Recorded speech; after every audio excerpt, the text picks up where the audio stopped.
करके प्रदेश के अंदर व्यवस्था को अस्त व्यस्त करते थे, नष्ट करते थे। आपने देखा होगा 3.5 वर्ष के दौरान कोई दंगा प्रदेश में नहीं हुआ, और किसी ने किया तो हमने कहा कि भाई अगर तुमने जो है नुकसान किया है तो भाई इसकी भरपाई भी करो, तुम्हारे मकान को ही बेच करके हम इसकी भरपाई कर लेते हैं। उत्तर प्रदेश के अंदर कोई गौ कसी करेगा तो जेल के अंदर उसको जाना ही पड़ेगा।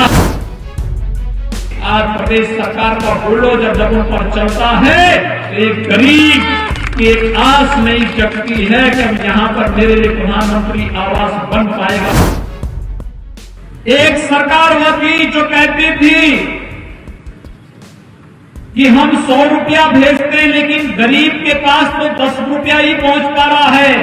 90 रुपये उनके साथ के चाटुकार खा जाते थे, उनके साथ में बिचौलिए खा जाते थे। लेकिन भाइयों बहनों, ये मोदी जी के समय संभव हो पाया है।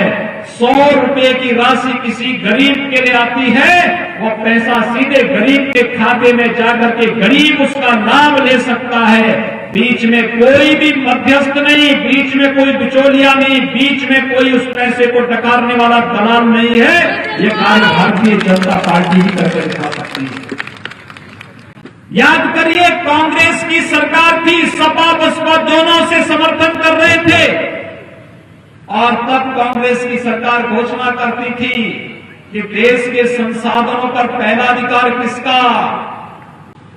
लेकिन आज ऐसा नहीं। आज तो बोला जाता है इस देश के अंदर देश के संसाधनों पर देश के गरीब का अधिकार है, गरीब किसान का अधिकार है, नौजवान का अधिकार है, महिलाओं का अधिकार है। सबका साथ और सबके विकास के नारे को फलीभूत करने की कार्रवाई चल रही है। भाइयों बहनों, उसी प्रक्रिया को आगे बढ़ाने के लिए हम लोगों ने प्रदेश के अंदर किसी भी प्रकार की अराजकता के लिए जगह नहीं। तमाम प्रकार की बातें लोग करते थे, बड़े बड़े दंगा फसाद करके प्रदेश के अंदर व्यवस्था को अस्त व्यस्त करते थे, नष्ट करते थे। आपने देखा होगा 3.5 वर्ष के दौरान कोई दंगा प्रदेश में नहीं हुआ, और किसी ने किया तो हमने कहा कि भाई अगर तुमने जो है नुकसान किया है तो भाई इसकी भरपाई भी करो, तुम्हारे मकान को ही बेच करके हम इसकी भरपाई कर लेते हैं। उनके पोस्टर लगाने के कार्य भी किए, और आज फिर मैं कह सकता हूं, उत्तर प्रदेश के अंदर कोई गौ कसी करेगा तो जेल के अंदर उसको जाना ही पड़ेगा।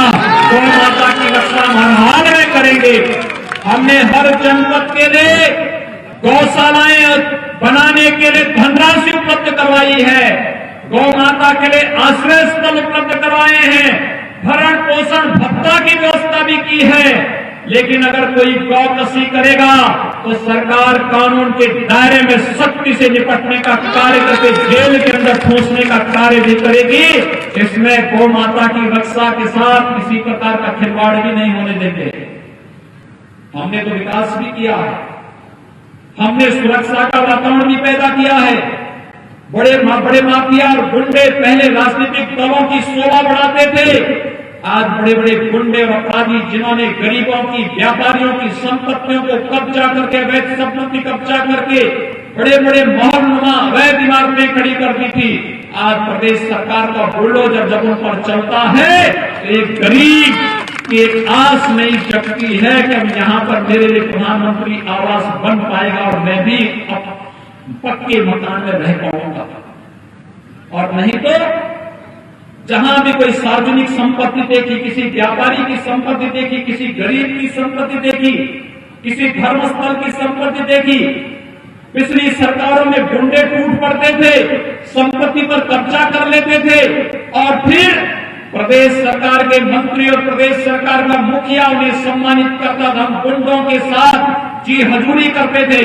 आज तो गुंडों के अवैध संपत्ति पर बुलडोजर चलाने का कार्य प्रदेश सरकार कर रही है, जिससे हर गरीब को हम सुरक्षा का एक स्पष्ट संदेश दे सकें कि नहीं, प्रदेश की 24 करोड़ जनता की जिम्मेदारी हमारा जवाबदेही है, और हम इसके साथ किसी को खिलवाड़ करने की छूट नहीं देंगे।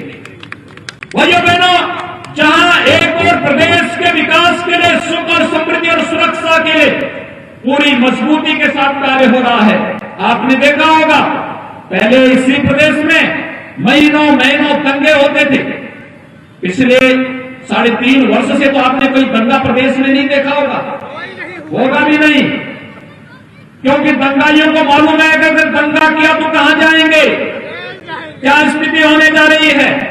लेकिन भाइयों बहनों, आपने जरूर देखा होगा जो नारे हम लोग लगाते थे 1952 से, एक देश में 2 प्रधान 2 विधान और 2 निशान नहीं चलेंगे। एक देश में 1 प्रधान 1 निशान और 1 विधान की इस परिकल्पना को मोदी जी ने और अमित शाह जी ने साकार कर दिया है। मैं प्रधानमंत्री मोदी जी का अभिनंदन करता हूं, कश्मीर से धारा 370 को हमेशा के लिए समाप्त किया है। मैं प्रधानमंत्री मोदी जी का आभार व्यक्त करता हूं। 500 वर्षों की अयोध्या की जो टीस थी, अयोध्या में भगवान राम के भव्य मंदिर निर्माण के कार्य का शुभारंभ करके उन्होंने इसको भी पूरा करने का कार्य किया है। अब अयोध्या में भगवान राम का भव्य मंदिर का निर्माण का कार्य हो रहा है, और यही तो राम राज्य है।